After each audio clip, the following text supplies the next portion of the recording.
album presented by Vintage Guitar Magazine with your host, me, James Patrick Regan, otherwise known as Jimmy from the Deadlies. And today, I'm speaking with multi-instrumentalist Ketch Secor, founder of Old Crow Medicine Show. In our conversation, Ketch tells us about his new solo album, Story the Crow Told Me, which contains a lot of the original Old Crow members. Ketch describes his musical instrument history, starting on Jew's harp, moving to the fiddle, banjo, and guitar, and his musical taste went from Stevie Wonder to punk rock to old-time music and the music of activism. Ketch discusses his love of Hokum music and his love of Garrison Keillor and the Prairie Home Companion, and Ketch describes his friendship with Marty Stuart. Ketch tells us about the beginning years of the band, surviving busking and finding safe harbor, which is described in his solo album. Ketch talks about his instrument collection and working with Gallagher guitars, and his partner Molly Tuttle's guitar collection, and his friendship with George Groon. Ketch tells us about his tour dates with Old Crow Medicine Show, his solo dates, and his dates with Mumford & Sons. And Ketch describes the song Wagon Wheel and how he ended up splitting the publishing with Bob Dylan, and he also discusses Old Crow's Christmas album, which will be out soon.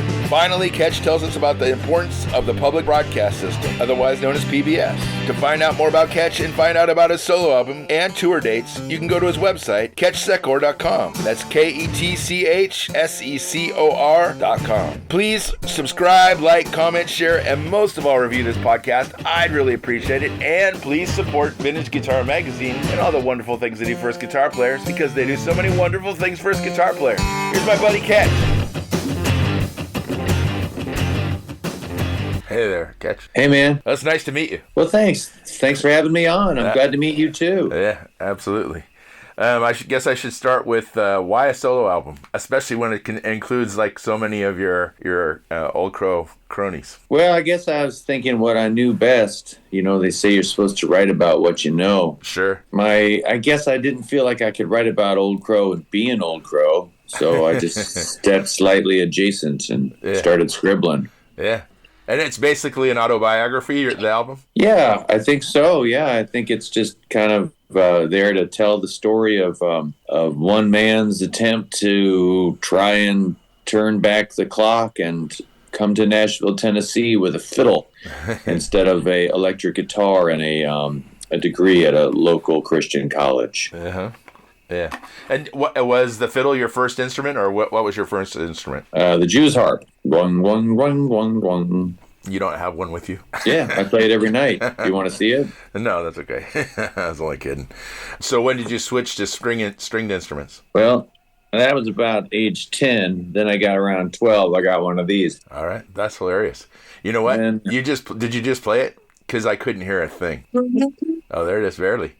It's funny how music doesn't come across on Zoom. This one's kind of broken. So I got me some Jew's harping and some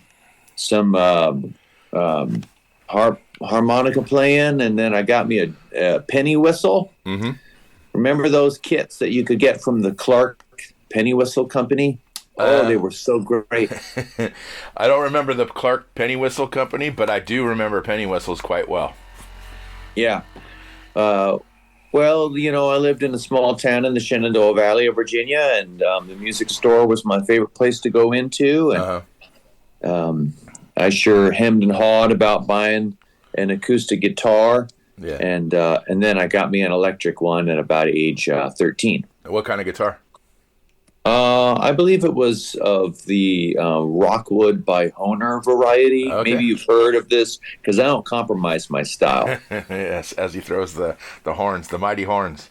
So what were you listening to as far as music? When I was a kid, I listened to my mom and dad's Motown records. Mm-hmm. So that was pretty influential on me. My favorite record when I was 12 was Stevie Wonder's Greatest Hits. Oh, yeah, of course. Yeah. The thing that made Stevie Wonder's Greatest Hits so great was that his greatest hits were compiled from before he was even 14 years old. So this was a Greatest Hits record that didn't have any songs that most people really associate with Stevie Wonder anymore. Sure. Because it came out in 1966. So there's quite a juxtaposition from Stevie Wonder and Motown and R&B to bluegrass, and how'd that happen? Yeah, well, there was kind of a juxtaposition there to go from Stevie Wonder singing Contract of Love and Motown to singing what I learned next, which was kind of punk rock music. Okay. Then that big Nirvana album, Never Sure. Mind, came out, and that was kind of like a big cultural touchstone for the place that I was living in. It was a big deal. Mm-hmm, of course. That and the other big deal was Vanilla Ice. Ice Ice Baby. Yeah, that thing was huge, man. Like, it changed our school dances in profound ways. It definitely brought us a lot closer. I think there were some teenage pregnancies, a lot more so after that song came out. Sure. I guess as I got, as I was just sort of ruminating on all these different sounds, and what I liked most about music was the music of activism. I thought that the most important job for music to do was to stand on the front lines and demand something. Yeah. Now, it might be the demand of, hey, teacher, leave us kids alone. Or maybe it was the demand of, no more auction block. Or maybe it was the demand of, Pete Seeger singing at the anti-nuke rally with Arlo Guthrie in 1981. So I guess I just wanted to find some music that helped me stand up and out. Yeah. And when I found old-time music on my clawhammer banjo, which I learned at age 14, clawhammer banjo was, like, for me, the ultimate devil horns of get back authority. I like this music so much that I'm going to completely drop out of everything that you know about music. Like, my mother had never heard of any of the records I listened to. Yeah. Neither had my high school roommate. They were all trying to teach me how to play, like, Boston and Cream. And I was like, how about the 1926 Richmond sessions on OK? And to me, that was, like, very powerful and empowering to pick something. And also, then they would say, well, we know you like bluegrass, so here's a Bill Monroe album. And I'd be like, well, I don't like Bill Monroe, and I like bluegrass. I like old-time music. It's different, Mom. Yeah. That's great. So you went to a Christian high school? No, I was just teasing, ragging on who comes to Nashville these days. Oh. And so when did guitar come into the picture, other than the first electric? When did my mom had a guitar up in the attic, so I learned to play on that one. Mom was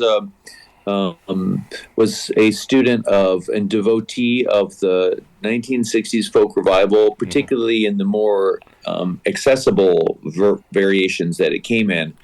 And what I mean is the Kingston Trio. Sure. So just like Ice Ice Baby was helping us get it on in 1990, somehow the Hootenanny of 1960 was really helping my mom kind of explore her feelings. You started busking, is that correct? Yeah, I'm a busker. I started on the curb. I lived in New Orleans when I was a little kid, and I saw busking. Mm-hmm. And the story went that Mom left me Dad left me out in front of the liquor store, said, "I'll be right back." Those are some famous words right there. Yes.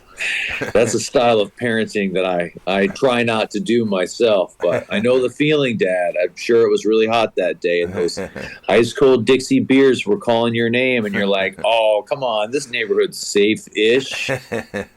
I'll be right back. Yeah. I can't bring him in. Do you think being involved in busking and seeing busking added the sort of tongue-in-cheek lyrics that you write? Well, I think probably that for me was listening to a lot of the Hokum music of the 1930s. Okay. I really like Hokum. It's like a vaudeville expression that came way later in the middle of the blues craze. Uh-huh.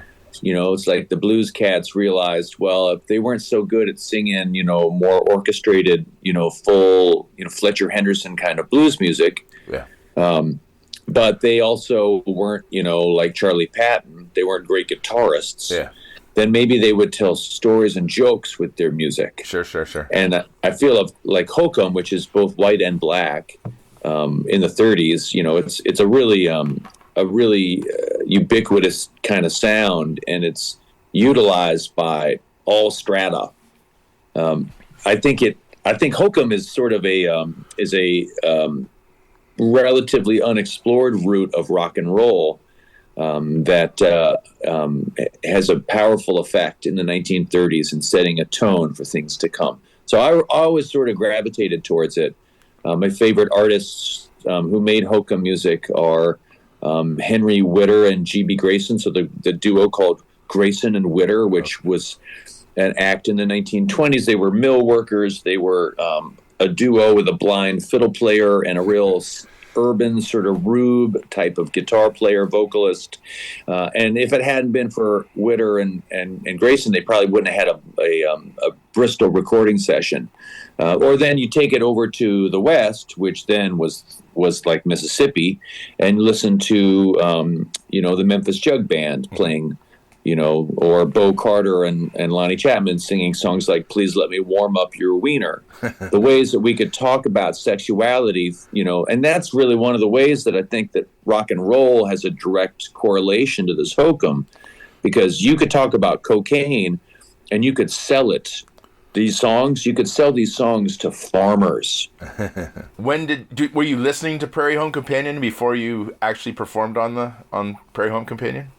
Oh yeah, I started listening to Prairie Home Companion when I was a 6-year-old. Yeah, and any performers stand out to you while you were listening to it?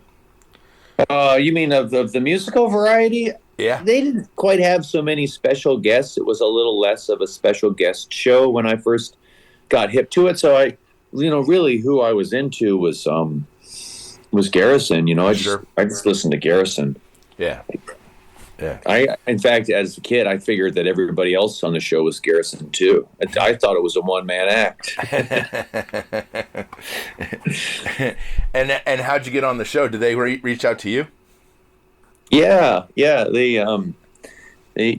They called and I was just blown away. It was like the biggest thing that had ever happened to me was getting to go play for Garrison Keillor, and he's such a wonderful and wily and strange and beautiful soul. And funny. I just felt so honored to be around him. Like I'd been around a couple of presidents by then too, and they were like, "Who's that guy? Yeah. Show me Garrison."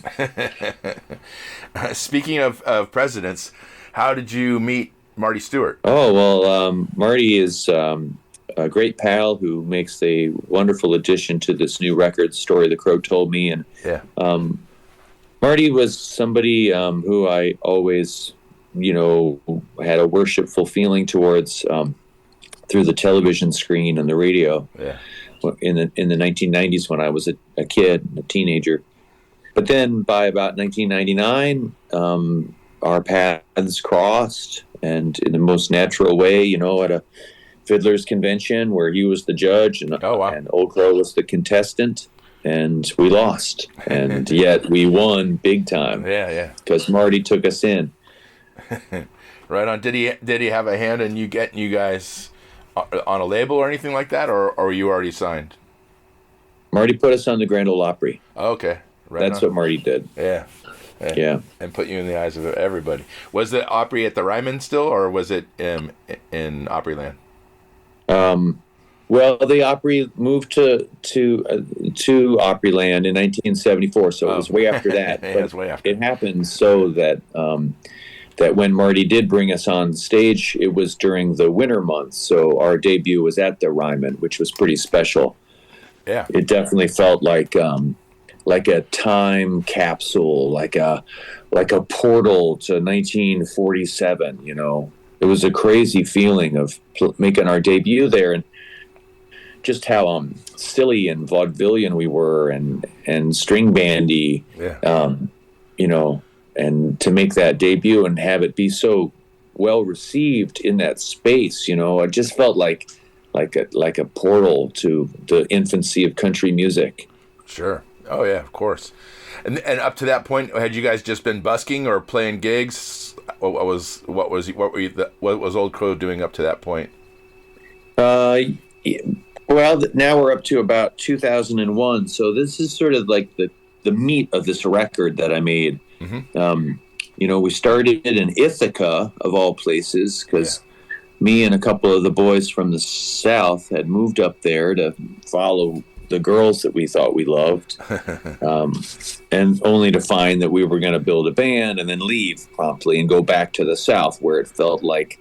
But we brought with us these great musicians from New York State who just had an intensity, especially Willie Watson, just a very, very powerful vocalist and guitarist. Yeah. Just hurting the instrument. And we were that same sort of way, me and Critter. I think our attitude was very much part of the punk rock tradition of let's die doing this. So we made it down to North Carolina after this crazy trans-Canadian journey. We were out on the road for 3 months. This was all before we were selling cassettes on the street corner. We didn't have CDs. Yeah. We didn't have a website. Yeah. This was all this is payphone booking agencies. We were just calling up ahead. Hey, I heard you got a bar there by the old mill. What kind of shows do you guys do on Wednesday? Because we got this string band from Virginia looking for a gig, and we could be there in a Volvo station wagon in about 10 hours. If you just said that you'd have us in Lake Nipigon or on the Ojibwa Res or wherever you might be interested in some music. Yeah. Oh, yeah, it's free. Oh, yeah, we'll just pass the hat, and we're just looking for a place to sleep. Those sort of attitudes were certainly odd ways to try and get success, but what they were really efficient at was giving us tall tales and the spiritual motivation to go for successes. Yeah.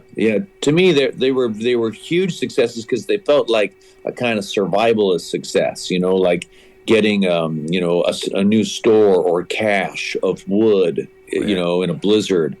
It was just about like getting safe harbor. Yeah. It certainly wasn't about career stuff, or we would have come to Nashville sooner, or we would have gone to New York. But when we did go to New York, it was just to play in the train stations, and then go drink all our money up. So it felt sort of like a beat poetry kind of thing. And I try to evoke that in the record by using a lot of the skills of the Beats, sure, who have been a big influence on me as a writer. Yeah. And all the places you mentioned in 11 Holes on the Wall, those are all places you played? Yeah. That's right on. Fantastic. Did you guys ever come out west when you were in your busking stage? Yeah. We played under the Burnside Bridge in Portland, Oregon in 1998. Portland was on the cusp of becoming the it city right at that time. It was an amazing experience. Portland in 98 I had never seen anything like it. We had just been in Seattle where we also played, and also Vancouver and out on the island and Victoria, but we never went to California at that time. We didn't go for a couple years later. And were you at that point? Were you playing clubs, or were you still? Our first tour in California was in clubs. We had a job opening up for this really hot act from Vancouver that we met when we were out there. They were called the Be Good Tanyas, and we played at the Great American Music Hall in SF. Yeah. And the Derby in LA. And this was like maybe 2002. Yeah. And those shows felt, and the Tractor Tavern in Seattle. Yeah, of course. Those shows just felt like the biggest thing that had ever happened to us. Yeah. And I'll bet you guys went over very well. Yeah, they really, that was a hell of a package, because the Tanyas, like, if you could, for your viewers to imagine, the time before there was anything called Americana was really recently, because Americana's like, look, it's like, oh, they call it Americana. Oh, it's been that way for eons. Nah, man, that term's been bandied about for about 15 years. There wasn't nothing before that.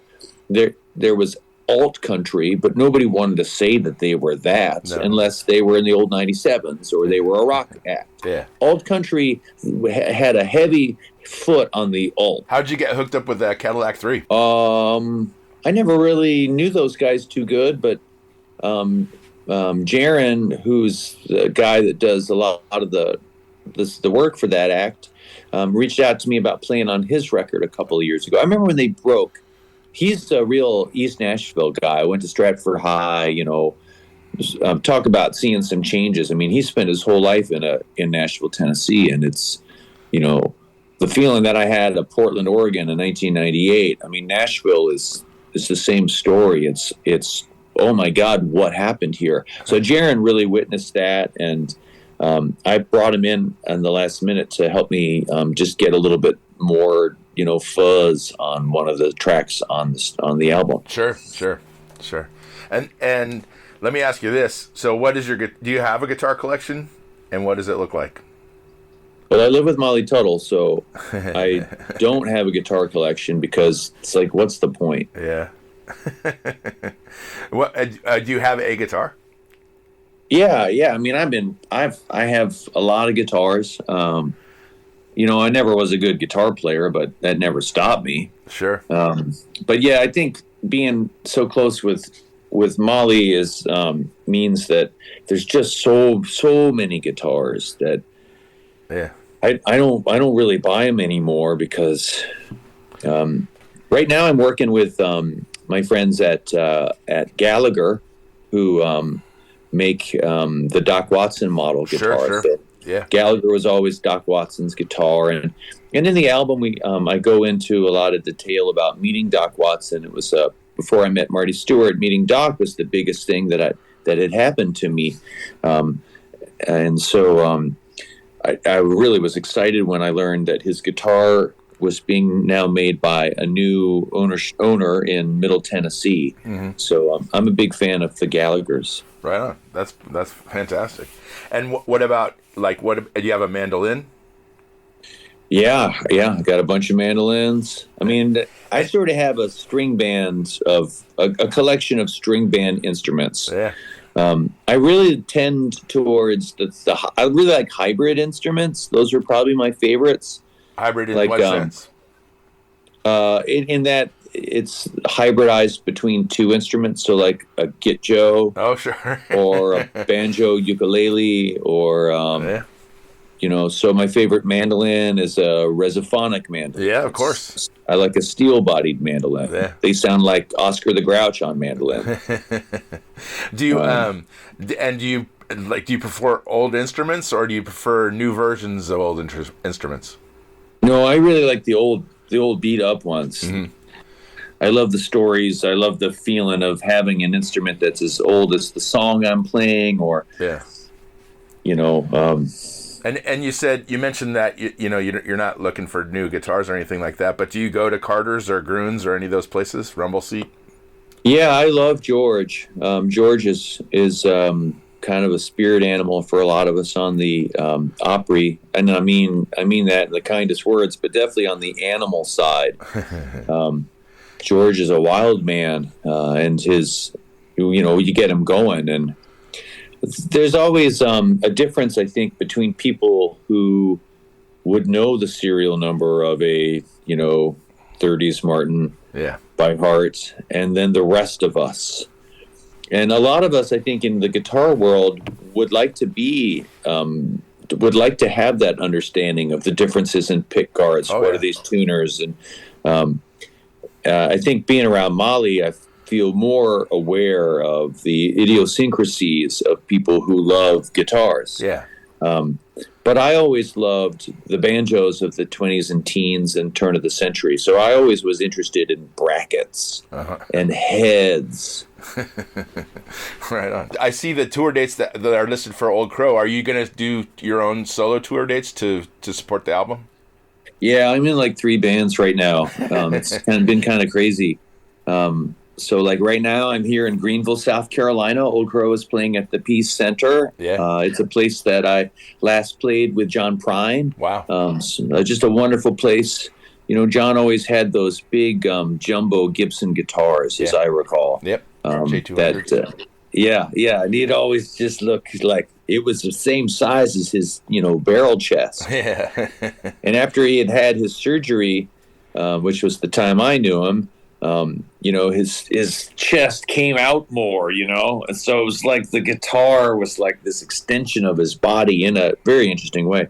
I always think about him. Anyway, I'm out here with Old Crow right now, and then I pick up my next tour is with my solo record. It has this amazing guitarist in it named Colin Linden, who has just become my favorite new picker. Right on. Colin I'm borrowing him from T-Bone Burnett's band, but Colin has played with the band and with Bob Dylan, and is one of the biggest Canadian record producers that I know. And he plays a lot of resophonic instruments. And then the week after that, I go out with Mumford and Sons on their tour. Wow. So it's just a little bit of everything right now, and I like a variety, And I like to bounce around. Sure, I can understand that. And for people to find out about your tour, where would they go? Do you have your own website? Yeah. Just go to the ketchsecor.com website or my Instagram page or Facebook or whatever, and you can find out where I'll be playing.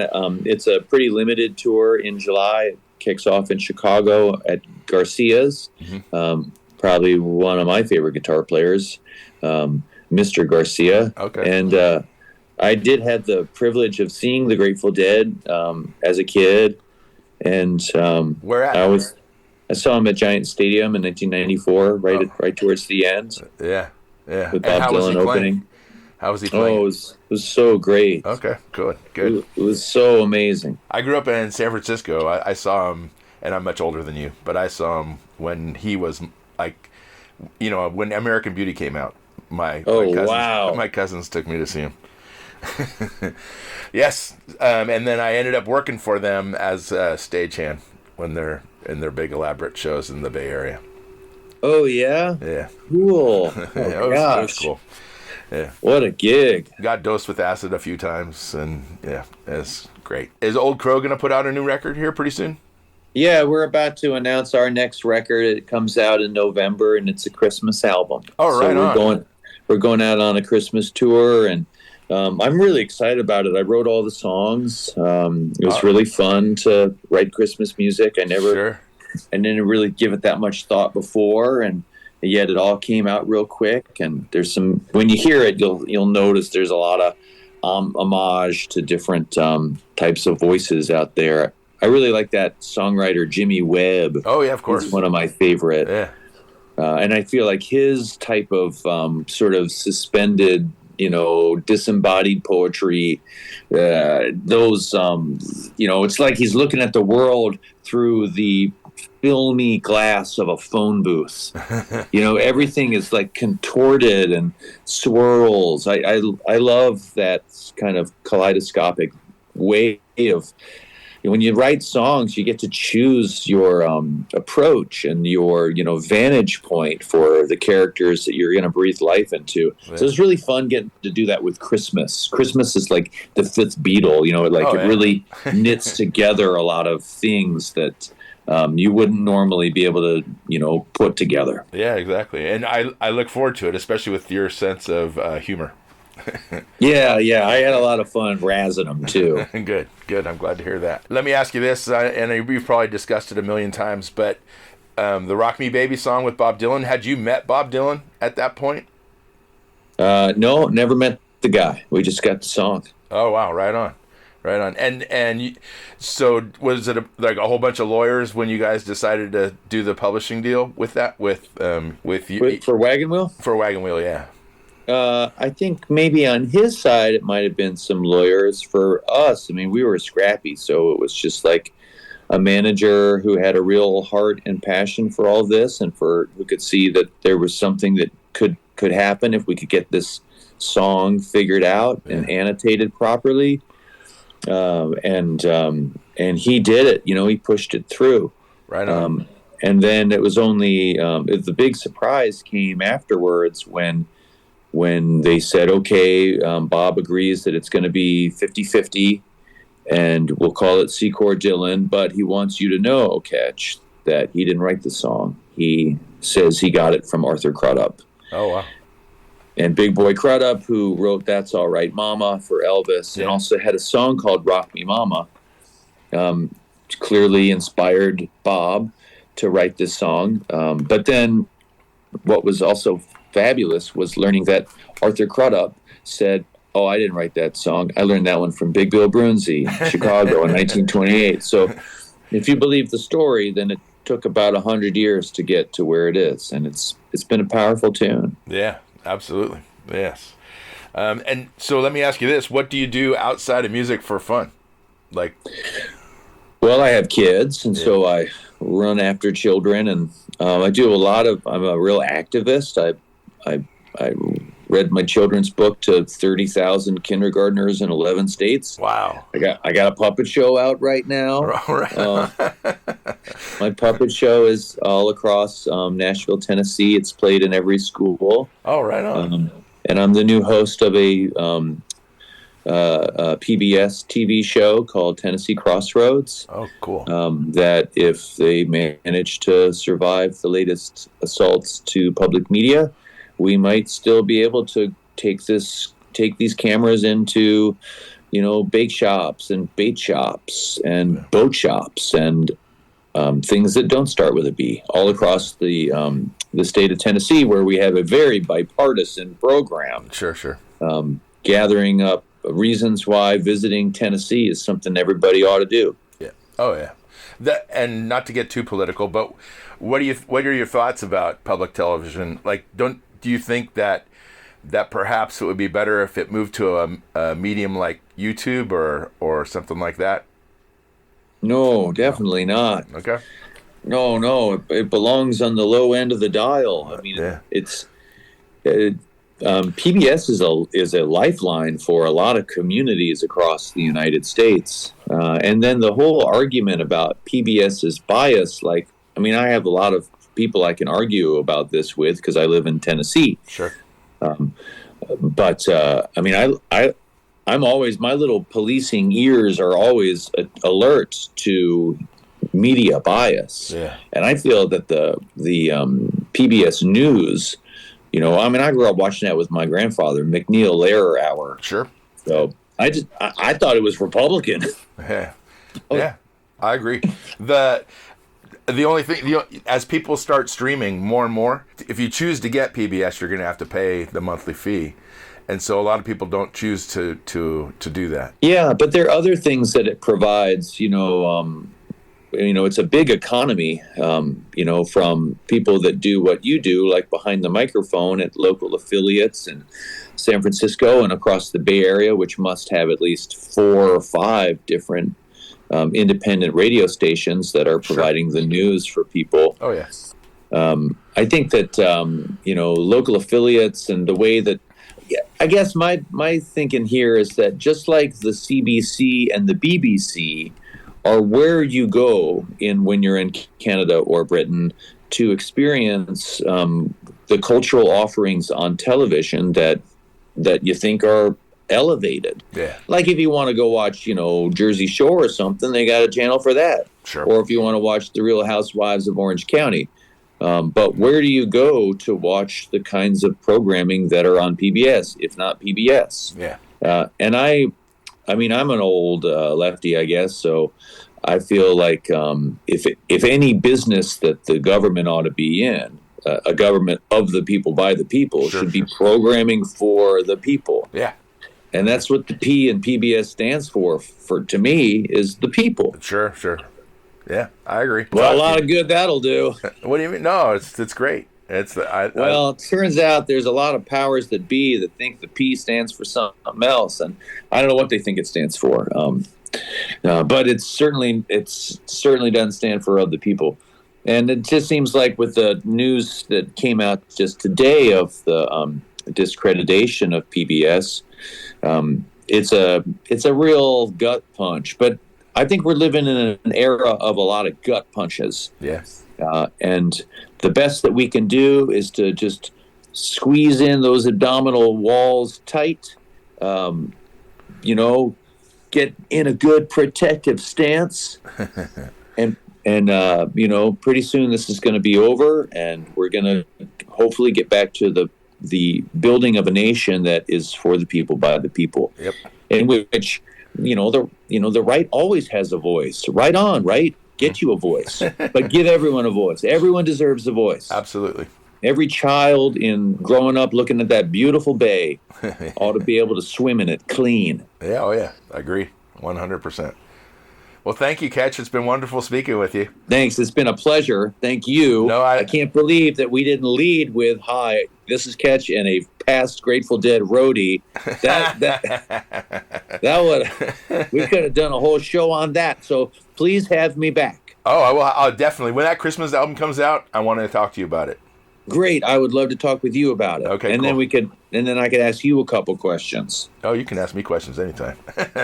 Thank you, sir. Have a wonderful show tonight. Okay, peace. And safe travels. Bye-bye. Thanks for listening to Have Guitar Will Travel. You can catch up on all the things I'm doing at thedeadlies.com. And I'm on all the social media platforms as well. And please support Vintage Guitar and all the wonderful things they do, because they do many, many wonderful things for us guitar players. Thanks. Please subscribe. Please tell a friend. And I'll see you guys next week. Bye, guys.